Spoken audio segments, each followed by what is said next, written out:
Olá, turma! Eu sou o professor Daniel, sou professor de Noções de Farmacologia e neste vídeo nós iremos falar sobre a aula de número 5, onde nós iremos abordar a ação dos fármacos no nosso sistema nervoso autônomo. Para isso, eu quero antes dizer para você que esse vídeo vai ficar um pouquinho mais longo do que os vídeos anteriores, afinal de contas não é fácil fazer um vídeo curto para falar de uma aula tão longa. Então, eu peço a paciência de vocês. E a gente vai começar, já que a gente vai falar sobre fármacos que atuam no sistema nervoso autônomo, é importante nós lembrarmos sobre a divisão do sistema nervoso. Para isso, eu te convido a assistir esse esquema. O sistema nervoso, ele basicamente é dividido em sistema nervoso periférico e central, sendo que o periférico se divide em autônomo e somático, e o central em encéfalo e medula espinhal. Perceba que o sistema nervoso periférico autônomo se divide em simpático e parasimpático e ambos controlam as ações involuntárias atuando sobre o músculo liso e cardíaco, enquanto que o somático atua no controle das ações voluntárias, atuando, portanto, sobre o músculo esquelético. E aí, galera, agora que você conseguiu compreender melhor a divisão do sistema nervoso, né, de que maneira o sistema nervoso autônomo pode ser dividido, tá? Agora a gente vai conseguir compreender como a informação sai do sistema nervoso e chega até os órgãos efetores, onde o sistema nervoso irá atuar para exercer algum estímulo. Acompanhe esse esquema.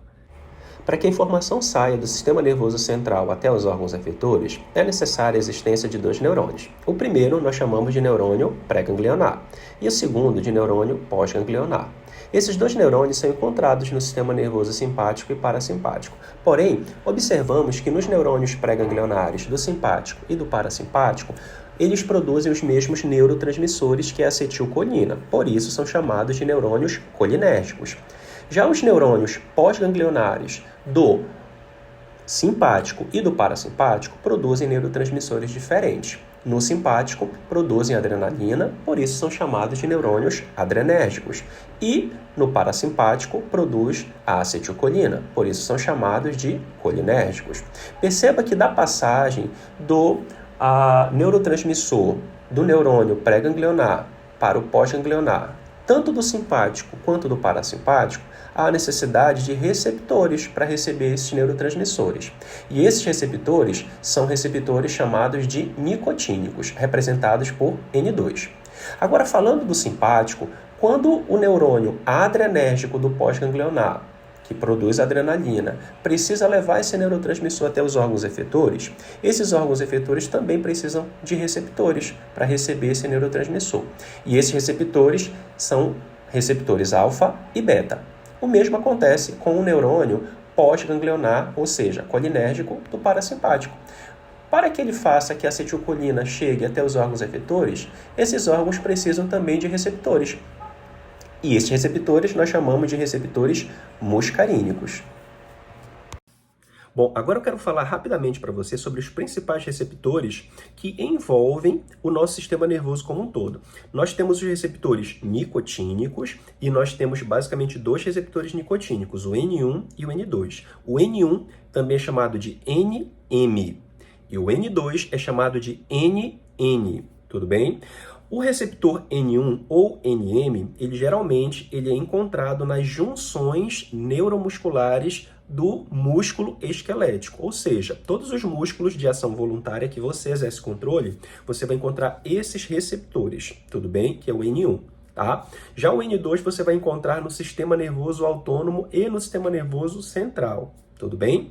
Quando nós falamos de receptores muscarínicos, nós temos 5 tipos, o M1, M2, M3, M4 e M5, sendo que o M1, o M4 e o M5, eles vão atuar no nosso sistema nervoso autônomo e no nosso sistema nervoso central.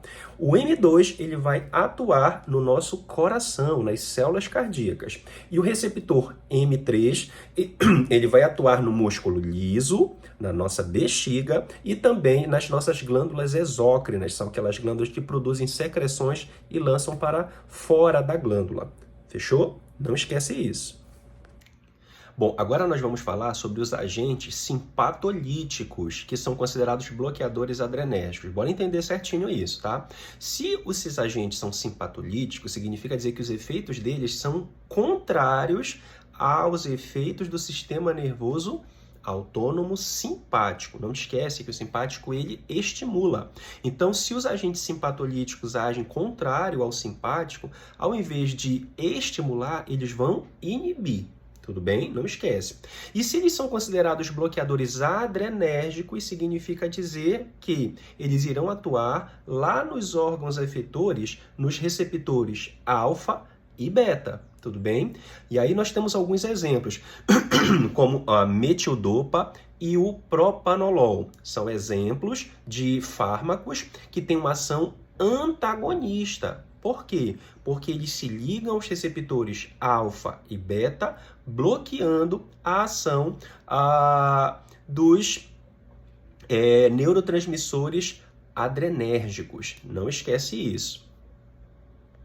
Bom, agora eu vou falar para você sobre os agentes parasimpatocomiméticos, que são aqueles fármacos que tentam imitar o efeito do sistema nervoso parasimpático, ou seja, de inibir uma determinada ação do organismo. E eu quero começar falando sobre o edrofônio, que ele é um agonista colinérgico que geralmente atua no diagnóstico da miastenia grave, que é uma doença autoimune, portanto causada pelo sistema imunológico. Como é que a doença ela acontece? O sistema imunológico, as células de defesa se ligam aos receptores M3 e com isso automaticamente a acetilcolina não consegue se ligar a esses receptores para fortalecer o tônus muscular. E como é que o organismo responde? Com fraqueza muscular, que é a característica da doença. O edrofônio, ao ser administrado no paciente, as moléculas desse fármaco vão competir com o nosso sistema imunológico e muitas dessas moléculas desse fármaco conseguem se ligar ao receptor M3, né, melhorando a condição muscular e fortalecendo o tônus muscular desse paciente, o que gera o diagnóstico de fato de miastenia. O outro que eu quero comentar com você é a pilocarpina, que também é um agonista colinérgico muito utilizado no tratamento para glaucoma. Vale lembrar que essas moléculas se ligam ao receptor muscarínico M3 e com isso ele estimula, na verdade, ele atua na contração dos músculos oculares, onde você contrai a musculatura para que o humor aquoso, que é o líquido que está dentro do olho, consiga passar e com isso reduz a pressão intraocular. Tudo bem? E por fim, eu quero falar para você sobre os agentes parasimpatolíticos, que são aqueles fármacos que atuam, né, gerando um efeito contrário ao parasimpático. E, portanto, são fármacos antagonistas, uma vez que geram um efeito contrário ao outro. E aí nós temos um fármaco, né? Por isso que eles são considerados bloqueadores colinérgicos. E nós temos aí um fármaco chamado de atropina, que é muito utilizado, inclusive, como antídoto para intoxicações por inseticida. Você aí que tem muitos mosquitos, muitos insetos aí visitando a sua casa e que utiliza inseticida, vale lembrar que o inseticida ele tem como uma droga, um fármaco, ele é considerado um agente colinérgico e de ação simpática. E quando você faz o uso da atropina, né, muitas das vezes você pode se intoxicar com esse inseticida. O que a atropina faz? Ela bloqueia o efeito do inseticida. Então ele atua como um antídoto. A atropina ele é considerado um antagonista colinérgico. Por quê? Porque ele bloqueia o efeito do simpático.